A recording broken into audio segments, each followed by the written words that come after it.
No, not them. There's a blonde woman that's a pastor of a church on Rice Street. Oh, you're talking, yeah. What's the name of that? I can't think of the name of it. 514.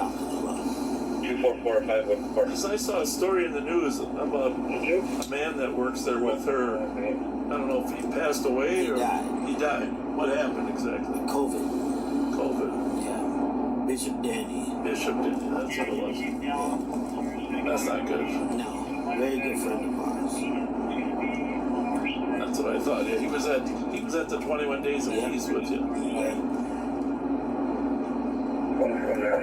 Yeah. He was working with, what's her name? The woman.